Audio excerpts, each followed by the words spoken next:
There is a well-known and widely described concept in the spiritual traditions of India whereby the basic force of the first chakra that manifests in the ordinary course through that center as sexual energy is converted through various processes of tapasya, yogic concentration, into a force that can join the seeker to the spiritual consciousness.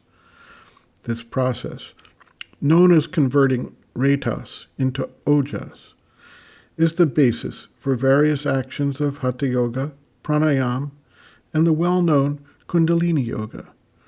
The basic force is envisioned as a serpent coiled at the base of the spine, the Muladhara chakra.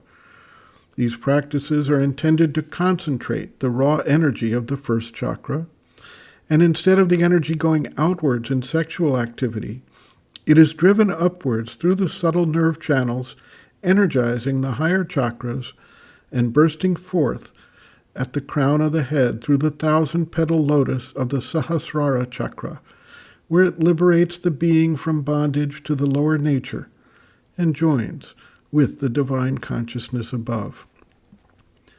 We understand both from the ancient Vedic tradition and from modern science that an enormous power is locked up in matter.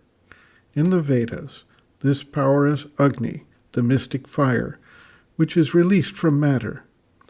In modern science, atomic fission and fusion illustrate the convertibility of matter into energy, enormous energy.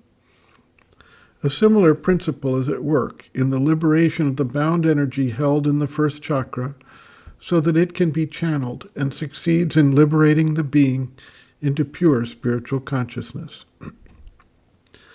In the integral yoga, Sri Aurobindo recognizes this power, but he also describes a different process which has less potential for negative consequences to the being, whereby the aspiration calls down the force from above, which successively opens the chakras, purifying and releasing their energy from the top down. This avoids potential imbalances of the physical body, the vital nature, the nerve framework, and the mind that can occur when the primal power of the first chakra is released without proper preparation of the being to hold and channel it effectively. There is considerable confusion about whether the sexual drive itself is to be used during this conversion process. Even if outward sexual activity is not present, the very action of inward concentration and indulgence creates vibratory patterns that disseminate the sexual energy, and which do not, therefore, provide the needed energy at the higher levels. Some seekers are tempted to engage in occult forms of sexual satisfaction, thinking that it is harmless and invisible. Yet this is clearly not the case. Others pick up on the vibrations so created.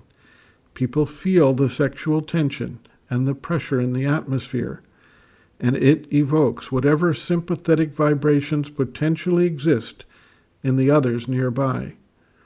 Occult sex, like other forms of occult actions, has real and palpable impacts in the external world.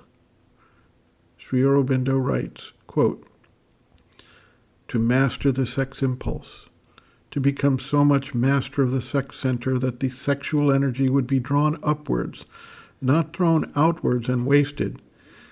It is so indeed that the force in the seed can be turned into a primal physical energy supporting all the others, retas into ojas. But no error can be more perilous than to accept the immixture of the sexual desire and some kind of subtle satisfaction of it, and look on this as part of the sadhana. It would be the most effective way to head straight towards spiritual downfall and throw into the atmosphere forces that would block the supramental descent, bringing instead the descent of adverse vital powers to disseminate disturbance and disaster. This deviation must be absolutely thrown out, should it try to occur, and expunged from the consciousness, if the truth is to be brought down and the work is to be done." End quote.